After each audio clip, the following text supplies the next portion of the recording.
Hi beautiful people, welcome back to my YouTube channel. This is me guys, sweet Sanu and you are watching Sun Non-Stop. So guys, again I'm back with another amazing video.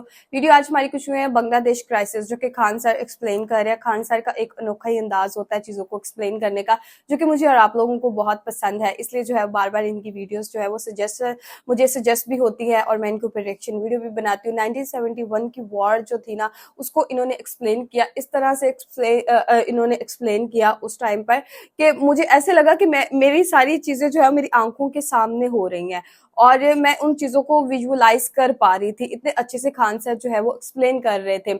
और Khan sir के fan following ना ही सिर्फ India के अंदर बल्कि पाकिस्तान के अंदर भी जो है वो इनको लोग बहुत पसंद करते हैं। इनकी रिसर्च बहुत ज्यादा ऑथेंटिक होती है, इसीलिए तो इनकी वीडियो बार बार मुझे सजेस्ट होती है।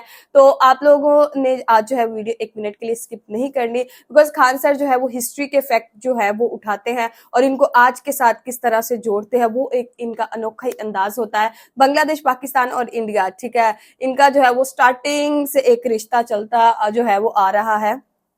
और इस टाइम पर बांग्लादेश के क्राइसिस को, जो कि हिंदुओं के अंदर हिंदुओं के साथ वहां पर बहुत ज्यादा गलत जुल्म ज्यादती हो रही है, उसको किस तरह से एक्सप्लेन कर पाते हैं खान सर। तो फटाफट से वीडियो को स्टार्ट करते हैं। लाइक सब्सक्राइब शेयर कर दिया ना, थैंक यू यार, मेरे सब्सक्राइबर्स का इतने लॉयल है, इतने अच्छे हैं, इतनी ज्यादा सपोर्ट करते हो तुम लोग। थैंक यू गाइज आप लोगों का। और अगर आप लोग ना हो तो मैं तो कुछ भी नहीं हूँ, ठीक है, आप लोगों की सपोर्ट ही है। और इंस्टा पे भी जो है मुझे सजेशन आती है, मेरे सब्सक्राइबर मेरे से ज्यादा एक्टिव है, वो मुझे सजेस्ट करते रहते हैं कि इस वीडियो की प्रोडक्शन वीडियो बनाओ, ये भी सजेस्टेड है। तो चलिएगा स्टार्ट करते हैं। जय हिंद। देखिए, बांग्लादेश में अभी जो हालिया घटना हुई है और शेख हसीना को वापस भारत में शरण लेना पड़ा है, कोई ऐसा नहीं है कि ये पहली बार शरण ली है। और इससे बाद इस एक समय था जब बांग्लादेश में ये लौट के गई थी और शेख हसीना वापस बांग्लादेश लौट के जाएंगी, फिर चुनाव लड़ेंगी। इसके बांग्लादेश में आखिर ऐसा क्यों हो रहा है, इसको जानने के लिए हम लोग को आजादी के समय से एक लंबे इतिहास से पीछे चलना देखा, जब पश्चिमी पाकिस्तान और पूर्वी पाकिस्तान एक ही थे, यहाँ पर ये दोनों एक ही थे। और इनके संसद भवन को नेशनल असेंबली कहते हैं, जैसे हमारे यहाँ पार्लियामेंट संसद भवन कहते हैं, इसको नेशनल असेंबली कहते हैं, जिसमें 300 सीटें हैं। बहुमत के लिए 151 चाहिए तो सरकार बना लेंगे। जब चुनाव हुआ तो वहां दो प्रमुख पार्टियां लड़ रही थी। पाकिस्तान पीपुल्स पार्टी की ओर से थे जुल्फिकार अली भुट्टो और आवामी लीग की ओर से लड़ रहे थे शेख मुजीबुर रहमान। शेख मुजीबुर रहमान ये पूर्वी पाकिस्तान के रहने वाले थे और जुल्फिकार अली भुट्टो जो थे वो पश्चिमी पाकिस्तान के थे। चुनाव में जो होता है, जुल्फिकार अली भुट्टो हार जाते हैं, इन्हें केवल 86 सीटें मिलती हैं, जबकि बहुमत के लिए 151 सीटें चाहिए होती हैं। इनकी पार्टी पाकिस्तान पीपुल्स पार्टी हार जाती है, जबकि शेख मुजीबुर रहमान की पार्टी आवामी लीग 167 वोट पाती है, यानी 151 से ज्यादा पाती है, 40% वोट पा जाती है। अब ऐसे ही समझिए कि मोदी जी को 36% वोट मिला है, बीजेपी को 36% और इन्हें 40%। कितना था? तो बांग्लादेश के लोगों में बहुत खुशी हुई थी कि मतलब उस समय बांग्लादेश नहीं था, पूर्वी पाकिस्तान के हमारे एरिया का प्रधानमंत्री बनने जा रहा है, हमें विकास होगा। जैसे भारत में कैसे होता है कि साउथ से कोई प्रधानमंत्री बनेगा तो साउथ के लोग खुश होंगे ज्यादा। जैसे अभी हमारी ज्यादा सुनी गुजरात से है तो गुजरात के लोगों को लगता है हमारे यहाँ से गए हैं, तो इसे सबको लगता है, तो ये लोग भी खुश थे। तो जब ये शपथ लेने यहाँ गए ना, तो ये जो थे जुल्फिकार अली भुट्टो, यहिया खान से मिलकर इनको जेल में बंद कर दिया। कहा कि नहीं, तुम बंगाली है, तुम लोग कैसे प्रधानमंत्री बनेगा। तो ये लोग यहाँ के लोगों को बड़ी हीन नजर से देखते थे, काला बोलते थे, बंगाली बोलते थे, उल्टा सीधा बात बोलते थे यहाँ के लोगों को। और ये लोग तब देखे लो कि भैया इतना तक तो डिस्क्रिमिनेशन चल रहा था, बट इनके प्रधानमंत्री को जेल में डाल दिया गया, तो यहाँ बगावत हो गई। जब बगावत हो गई तो शेख मुजीबुर रहमान को छोड़ा गया। जब वो छूट के आए बांग्लादेश में तो उन्होंने कह दिया कि बांग्लादेश, ये पूर्वी पाकिस्तान अब पाकिस्तान का भाग नहीं रह सकता है, हमें अपना अलग बांग्लादेश बनाना पड़ेगा। और इसके लिए एक लंबा आंदोलन छेड़ दिए यहाँ पे। जब ये आंदोलन छेड़ा गया तो ये जो खचरा है जुल्फिकार अली भुट्टो, इसने वहां भेजा जनरल टिक्का खान को। जनरल टिक्का खान जब बांग्लादेश पहुंचा, उस समय पूर्वी पाकिस्तान था, तो यहां पर आंदोलन कर रहे लोगों पर इतना अत्याचार किया कि बांग्लादेश में, यानी उस समय का पूर्वी पाकिस्तान में, इसने ऑपरेशन सर्च लाइट चालू किया और 30 लाख लोगों की हत्या कराया था। 30 लाख लोगों की हत्या कराने के कारण से जनरल टिक्का खान को बूचर ऑफ बांग्लादेश कहा जाता है। और इसने 4 लाख औरतों का रेप कर दिया था। अपने देश की 4 लाख महिलाओं का रेप किया और ये कहा कि रेप करो ताकि इससे जो अगली बच्चे पैदा होंगे रेप के कारण, तो वो पश्चिमी पाकिस्तान का डीएनए उसमें ज्यादा पाया जाएगा और वो लोग आजादी की मांग नहीं उठाएंगे यहाँ पर। ओह माय गॉड, इतनी गंदी सोच, इतनी नीच सोच यार, लानत है ऐसी सोच के ऊपर, खुदा माफ करे। आई एम सॉरी गाइस, मैंने ऐसी लैंग्वेज यूज की बट मेरे मुंह से निकल गई। गलत है, बहुत गलत है। इस तरह का ये नीच आदमी था। इस जघन्य अपराध के बाद यहां पूरी पाकिस्तान से शरण लेने के लिए भारत में लोग भागने लगे, जैसे तैसे अपनी जान बचा के भागने लगे। यहां इंदिरा गांधी की सरकार थी और मानेक साहब हमारे उस समय के जनरल साहब थे, तो इन लोगों ने भी तैयारी कर ली थी कि आगे कुछ होने वाला है। तो बांग्लादेश के लोगों ने, वहां के लोगों ने एक अपनी अलग संगठन बनाई, मुक्ति वाहिनी। मुक्ति वाहिनी को भारत का खुला सपोर्ट था और मुक्ति वाहिनी के लोग थे वो बांग्लादेश के ही लोग थे। वहां पे वो कह रहे थे कि अब हम पाकिस्तान में नहीं रहेंगे, हमें अलग देश चाहिए। जबकि यहाँ पे जो जनरल टिक्का खान था उसने 3 ब्रिगेड बनाया था, अलबद्र, अलशम्स और रजाकार, जिसमें सबसे जालिम जो थे सब वो रजाकार थे। सब सबसे ज्यादा रेप किया, सबसे ज्यादा मर्डर किया तो ये रजाकार थे। सब रजाकारों की संख्या 50,000 थी। ये 50,000 ओके, अब मुझे समझ आई। शेख हसीना ने जो है वो रजाकार वहां पे बोला और इसीलिए जो है वो हलचल पूरे बांग्लादेश के अंदर मच गई। अच्छा, मिलके 30 लाख लोगों को मार दिए सब, और 4 लाख से ज्यादा महिलाओं का रेप किए सब यहाँ पर। और इधर से लड़ रही थी मुक्ति वाहिनी। मुक्ति वाहिनी का भारतीय इंडियन आर्मी सपोर्ट कर रही थी। अंततः मुक्ति वाहिनी की जीत हुई और ये पाकिस्तानी बेशर्मों ने 93,000 फौज ने सरेंडर किया। दुनिया का इतिहास है कि 93,000 फौजों ने सरेंडर नहीं किया। देखिए हथियार जमीन पे फेंक दिए लोग, अपना बेल्ट उल्ट उतार के ऐसे सरेंडर करके यहाँ नियासी साहब सरेंडर कर रहे हैं यहाँ पे। और ये बहुत आइकॉनिक फोटो है यहाँ पर। तो यहाँ हो गया, इस प्रकार बांग्लादेश का निर्माण हुआ। अब बांग्लादेश का निर्माण हुआ, यहीं से विवाद चालू हुआ। पाकिस्तान देखना नहीं चाहता था शेख मुजीबुर रहमान को, और शेख मुजीबुर रहमान का साथ दिए थे उस समय के आर्मी जनरल जियाउर रहमान। तो जियाउर रहमान और शेख मुजीबुर रहमान दोनों मिलकर बांग्लादेश की स्वतंत्रता में आंदोलन में भाग लिया था। लेकिन जियाउर रहमान का कहना था कि हमारा उतना नाम नहीं हुआ, ज्यादा नाम इनका हुआ। रीजन क्या है, ये पॉलिटिशियन थे, वो सेना के आदमी थे, तो सेना के आदमी का बैकग्राउंड उतना पता नहीं चलता यहाँ पे। तो यहाँ पर इन्हें फादर ऑफ बांग्लादेश कहा जाता है। बांग्लादेश की स्थापना किया, और जैसे हमारे यहाँ father of nation Mahatma Gandhi को कहते हैं, वहां शेख मुजीबुर रहमान को कहते हैं। ये भारत के प्रति बड़ी अच्छा इनका विचारधारा था, सेकुलर विचारधारा के थे और सबको लेके चलने वाले थे। लेकिन पाकिस्तान इनके पीछे पड़ा था और पाकिस्तान चाहता था इन्हें मरवा दिया जाए, और हुआ भी ऐसे ही। आजादी के महज 1972 में पाकिस्तान ने मान्यता दिया बांग्लादेश को। 3 साल बाद 15 अगस्त 1975 को 15 अगस्त 1975 को शेख मुजीबुर रहमान अपने घर में थे। उस समय आर्मी के कुछ लोग आए, आर्मी वाले कुछ वर्दीधारी इनके घर में घुसे और घर में घुस के गोलियां चलाने लगे। जब गोलियां चलाने लगे तो ये सीढ़ियों से उतर रहे थे, तो यहीं पे गोली मार दिया गया। इन्हीं सीढ़ियों पे शेख मुजीबुर रहमान को गोली मार दिया गया और उनके घर में 17 लोगों को मार दिया गया। हद तो तब हुआ जब उनके 10 साल के लड़का को भी मार दिया गया। 10 साल के लड़का गोली मारा गया। सोचिए, एक परिवार में जब 17 लोग की मौत होगी तो क्या बीतता होगा। शेख मुजीबुर रहमान का पूरा खानदान उजाड़ दिया गया था। एक आदमी की मृत्यु होती है तो हालत खराब हो जाता है, और यहां पर इन्हें इतनी बेरहमी से मारा गया और लाश को ऐसे दफनाया गया था। सोचिए पाकिस्तान वाले कितने निर्मम हत्या के। अरे भाई, अगर किसी की जान ले भी लियो, अब मर गया है, तो अब मरने के बाद लाश से क्या बदतमीजी करना है। एक गड्ढा में जानवर की तरह लाश दफनाए थे सब। केवल इनकी 2 बेटियां बच गई थी, शेख रेहाना और शेख हसीना, क्योंकि इनके हस्बैंड जर्मनी में थे उस समय, तो ये जर्मनी में थी उस समय, तो जर्मनी में थी। तो पाकिस्तान की जो आईएसआई थे सब, उनका कहना था 17 लोग को मार दिए, इदूगो को और मार देते हैं, नहीं तो ये दिक्कत करेंगे सब। ये बात पता चल गई भारत को। भारत को पता चल गई कि पाकिस्तान की आईएसआई शेख हसीना और शेख रेहाना को जर्मनी में मारना चाहते हैं। तो इंदिरा गांधी ने उन्हें भारत में एसाइलम दे दिया, शरण दे दिया कि आप भारत में रहिए, तब तक जब तक बांग्लादेश की स्थिति सही नहीं हो जाती है तब।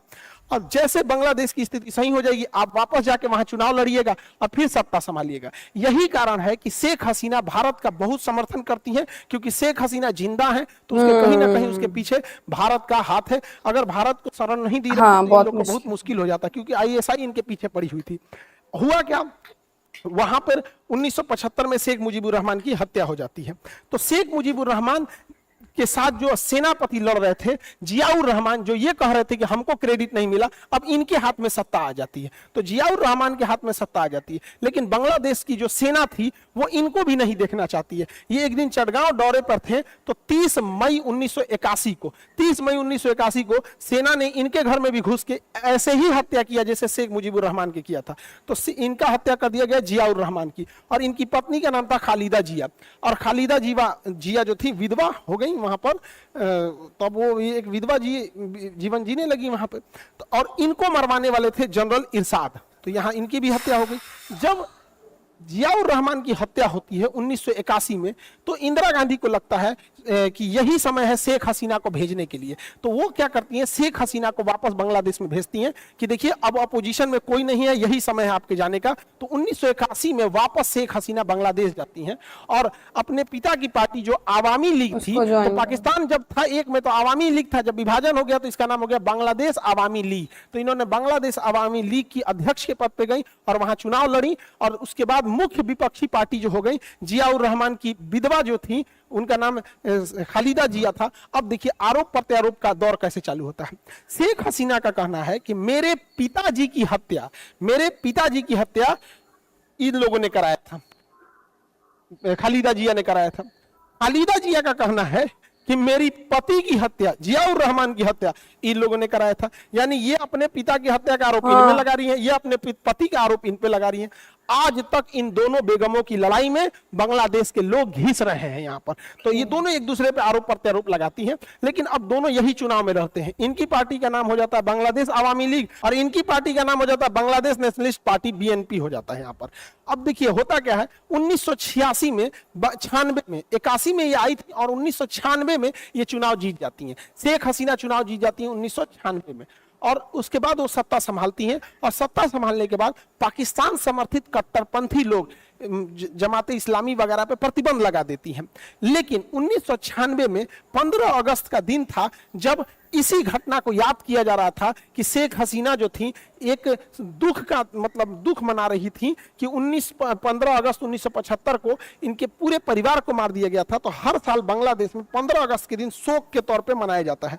ये क्या की खालिदा जिया कि 15 अगस्त को अपना जन्मदिन का केक काट दिया, भव्य तरीके से केक काट दी। इतना नीच हरकत करने की जरूरत इसे नहीं थी। किसी के परिवार में 17 लोग को मार दिया गया है, उस दिन आप जबरदस्ती अपना बर्थडे केक काटिएगा तो अच्छा, बर्थडे रहता तो केक काटती, इसका 15 अगस्त को बर्थडे नहीं है, जबरदस्ती ये बर्थडे मनाई कैसे? तो देखिए इसके पासपोर्ट में इसका बर्थडे 19 अगस्त है, मैरिज सर्टिफिकेट में 9 अगस्त है, मार्कशीट में 5 अगस्त है और इसकी अपनी बायोग्राफी में 19 अगस्त है। यानी इसका ओरिजिनल डेट ऑफ बर्थ 15 अगस्त नहीं है। लेकिन यह शेख हसीना के जख्म मतलब नमक रगड़ने के लिए जिस दिन इनके परिवार के 17 लोगों की हत्या हुई, अपना जन्मदिन मनाने लगी। इस वजह से इन दोनों की लड़ाइयां और गहराते गई यहाँ पर और यही दो ठो विपक्षी नेता में रह गए लोग पार्टी में लड़ाई मतलब चुनाव में। तो 1996 से 2001 तक शेख हसीना थी। उसके बाद 2001 में जब चुनाव हुआ तो खालिदा जिया जीत गई, 2001 से 2006 तक ये रही। बट इन दोनों में गड़बड़ी क्या है ना, घर में कैसे दो महिला लड़ती हैं सब, इस देश में दोनों महिला लड़ रही थी सब, एकदम भयानक, एकदम बकोटा बकोटी। तो यहाँ पे ना ये इस पे आरोप लगा रही है कि चुनाव में ये धांधली की है और ये इन पे आरोप लगाती है कि ये धांधली की है। सब एक दूसरे पे आरोप लगाते हैं। तो बांग्लादेश में एक कानून बना दिया गया कि जब चुनाव होगा तो उस समय एक केयर टेकर राष्ट्रपति बनाया जाएगा और सारी शक्तियां उस राष्ट्रपति को दे दी जाएगी चुनाव के दौरान, ताकि किसी के पास शक्ति ही नहीं रहे कि मिसयूज कर सके। तो केयर टेकर राष्ट्रपति का कंसेप्ट आया कि भैया यही केयर टेकिंग करेंगे, चुनाव इन्हीं के मद्देनजर अच्छा से होगा। तो केयर टेकर राष्ट्रपति बनाया गया फखरुद्दीन अहमद को। फखरुद्दीन अहमद और खचरा निकला। ई का किया कि इसको केयर टेकर बनाया गया और तो कहा कि ठीक है केयर टेकर होगा, आप लोग से शक्तियां ले ली जाती हैं, चुनाव होगा। जैसे शक्ति ले लिया ना तो दोनों को जेल डाल दिया, कहा भागो यहां से, पूरा शक्ति अपने ले लिया। 2 साल तक सत्ता खुद चलाया, 2006 से 2008 तक। 2006 में चुनाव होने वाला था, तो गजब बंदरबाट हो गया, दोनों को जेल डाल दिया। बाद में सुप्रीम कोर्ट का हस्तक्षेप हुआ तो जेल से बाहर निकली और 2008 में शेख हसीना जीत गई। 2008 से 13 तक जीती, फिर 13 से 18, 18 से 24 जीती। बीच में कोरोना की वजह से थोड़ा डिले हुआ था और फिर 2024 में चुनाव हुआ, फिर जीत गई। ये चौथी बार प्रधानमंत्री बन गई है शेख हसीना, जिस वजह से इन्हें डिक्टेटर कहा जाने लगा। और ये चुनाव में हारने लगी खालिदा जिया। ये कट्टरपंथी है, पाकिस्तान के समर्थित है। दूसरा, इनके ऊपर 1.5 करोड़ रुपया के घोटाले का आरोप लग गया, 2018 में जेल चली गई। तो खालिदा जिया का करियर खत्म हो गया था और शेख हसीना प्रधानमंत्री बनके जीत गई। भारत के लिए बहुत अच्छा है। शेख हसीना का एक और लड़ाई हो गया मोहम्मद यूनुस के साथ। मोहम्मद यूनुस बहुत अच्छे इंसान हैं। बांग्लादेश में इन्होंने देखा कि लोगों के पास पैसे की कमी है, उनके पास आइडियाज की कमी नहीं है, पैसे की कमी है यहाँ पर। अब जैसे किसी को बहुत अच्छा खाना बनाने आता है और अगर पैसा नहीं है तो किसी होटल में जाके बावर्ची का काम करेगा, लेकिन अगर आप उसे पूंजी दे दीजिएगा तो उस पूंजी की मदद से वो अपना होटल खोल लेगा। तो इन्होंने यही चालू किया, माइक्रो क्रेडिट चालू किया, थोड़े थोड़े पैसे देने चालू किए और इन्हीं का कंसेप्ट आज पूरी दुनिया में लगता है कि आजकल कोई भी कुछ पैसे देके मोबाइल ईएमआई करा लेता है, वॉशिंग मशीन ईएमआई करा लेता है। तो छोटा छोटा दुकानों पे जाके आप ईएमआई पे लेते आते होंगे। ये इन्हीं का कंसेप्ट है, मोहम्मद यूनुस का कंसेप्ट है।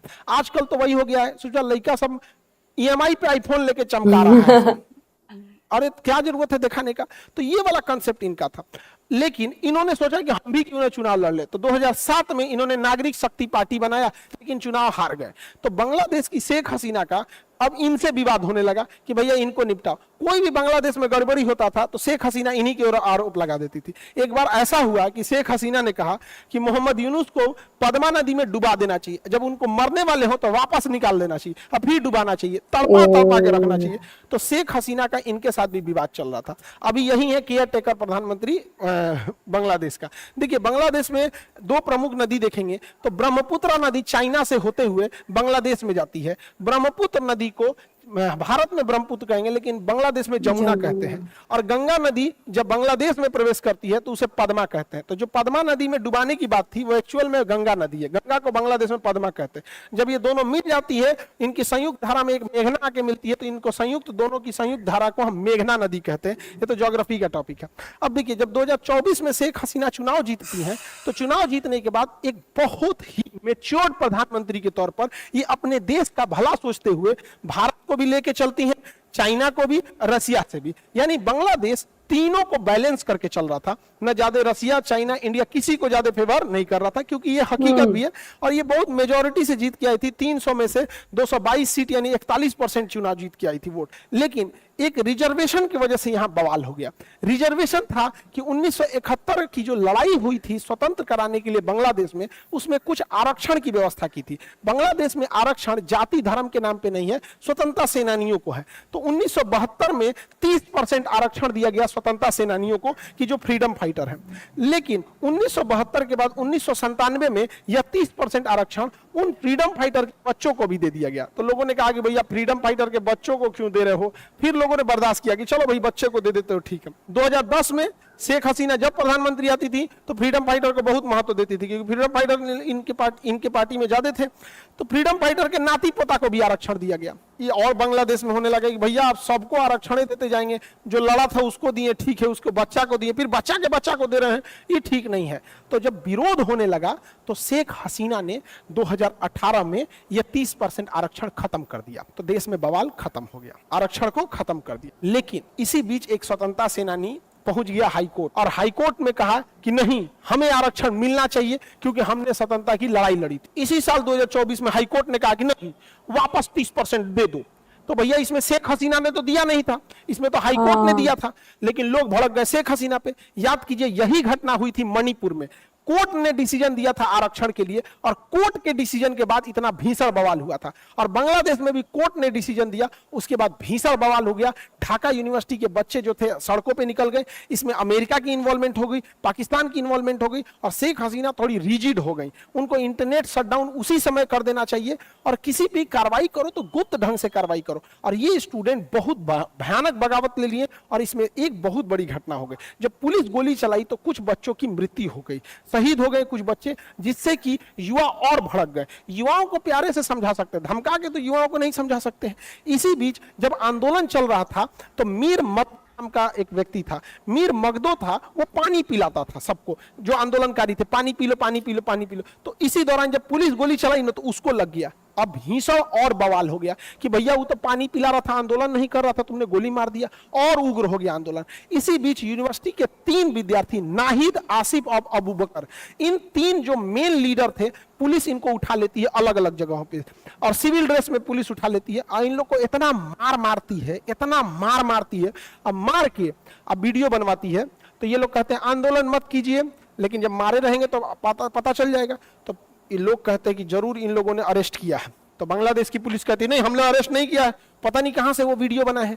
तब तक इसी बीच बांग्लादेश पुलिस जब इसमें नाहिद को उठा रही थी तो उस दौरान एक वीडियो बन गया था कि पुलिस अरेस्ट करके ले जा रही है। अरे बांग्लादेश का पुलिस, तुम लोग को इतना बुद्धि नहीं है कि इन लोग को जब उठा रहे हो तो सिविल ड्रेस में उठाओ। अच्छा, एसटीएफ सिविल ड्रेस में ही उठाई थी, लेकिन उनके गाड़ी पे लिखा हुआ था पुलिस। बकलोल कहीं का भाड़ा पे बोलोरो ले आता, पता नहीं चलता। तो किसी ने वीडियो बना लिया था कि पुलिस ने उठा के ले गई है। फिर पुलिस के ऊपर दबाव बना तो पुलिस इन तीनों को छोड़ी। जब इन तीनों को छोड़ी तो मीडिया वाले पूछे कि आपने ऐसा वीडियो क्यों बनाया था कि आंदोलन रद्द कर दिया जाए, तो उन्होंने अपना कपड़ा हटा के और जब जख्म दिखाया मारपीट का और रो रो के जब वीडियो बनाए, तब पूरा उग्र हो गया बांग्लादेश और कहे कि अब सीधा कूच करते हैं, मार्च करते हैं कहां पर, बांग्लादेश में शेख हसीना के भवन पर। और इस दौरान पूरी भीड़ शेख हसीना के दरवाजे तक चलने लगी। शेख हसीना ने हाई प्रोफाइल मीटिंग बुलाया जिसमें वकारुज्जमा सेनापति भी उसी में उपलब्ध थे। वहां पर सेनापति के साथ ही इंटेलिजेंस हेड जो थे वकारुल हसन थे और साथ ही वहां पर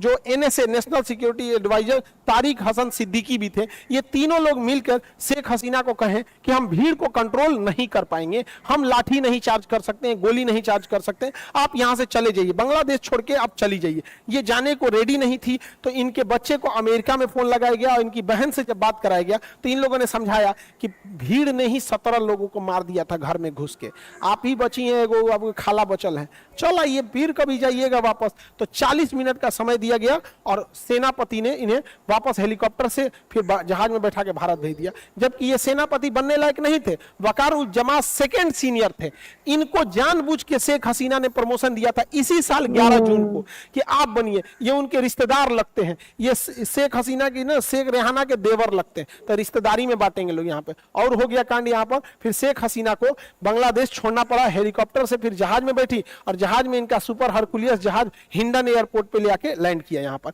इस बीच जो शेख हसीना का बंगला था गोनो भवन, उसमें उग्रवादी घुस गए थे। सर आपको क्या लगता है ये लोग शेख हसीना को छोड़े होंगे? शेख हसीना की साड़ी उठा ले गए लोग, अंडरगारमेंट लेके चले गए सब यहाँ पे, शेख हसीना का चिथड़ा उड़ा देते सब। तो शेख हसीना का निकलना तो खैर वहां पे था, लेकिन भारत का इंटेलिजेंस फेल्योर था यहाँ पर। भारत को सोचना चाहिए, एक इंदिरा गांधी का समय था जब मुक्ति वाहिनी को घुसाकर हमारे सैन मानेकशा सेना घुसाकर वहां पाकिस्तान की सरकार उजाड़ दिए, पाकिस्तान से विभाजन कर दिए, वहां का स्वतंत्र सरकार बना लिए और वहां अपनी पसंद का सरकार भी बैठा दिए। और एक अभी का इंटेलिजेंस हमारे यहाँ का चुपचाप टुकुर टुकुर देख रहा है, हाँ तो बांग्लादेश के हेलीकॉप्टर से आए। और हमारी मीडिया कह रही है कि शेख हसीना की जहाज के पीछे हमने 2 राफेल लगा दिया था कि सुरक्षित वापस आ सके। हाँ मतलब अरे बैल तो एकरों में अपना काबिलियतें दिख रहा है।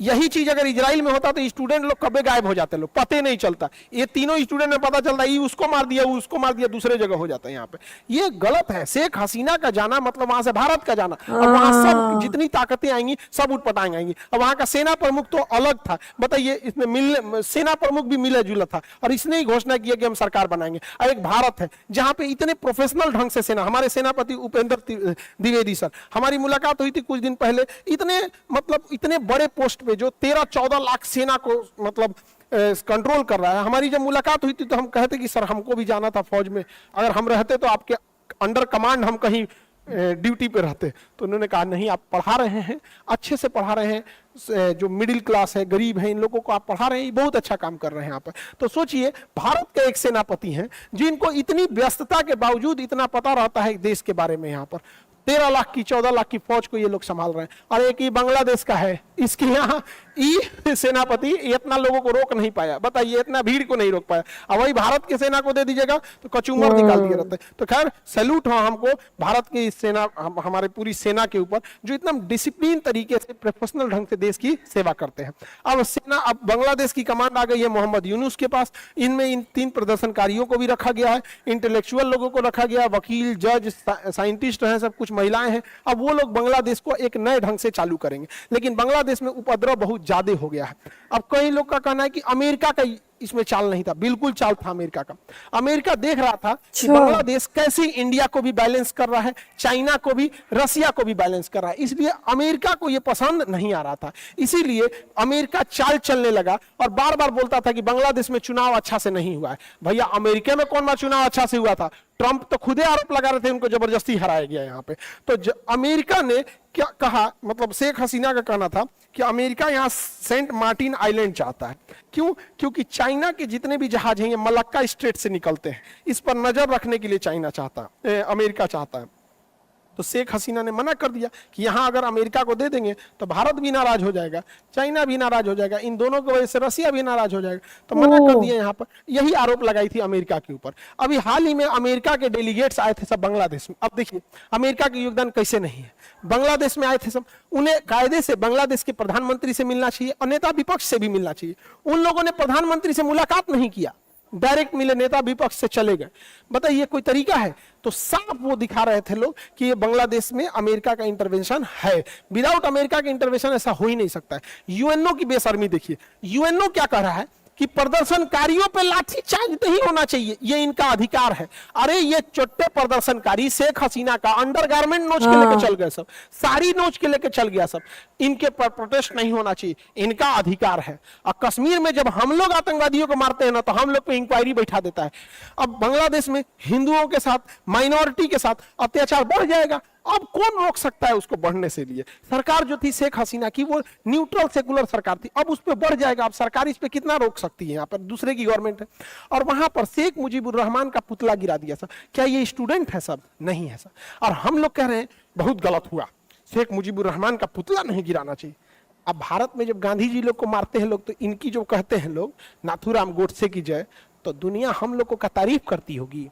जब हम लोग बांग्लादेश को कहते हैं, इतना समझते कि भाई तुम्हारा देश का राष्ट्रपिता है, उसको पुतला मत फूको, तो हम लोग में भी यही होता है।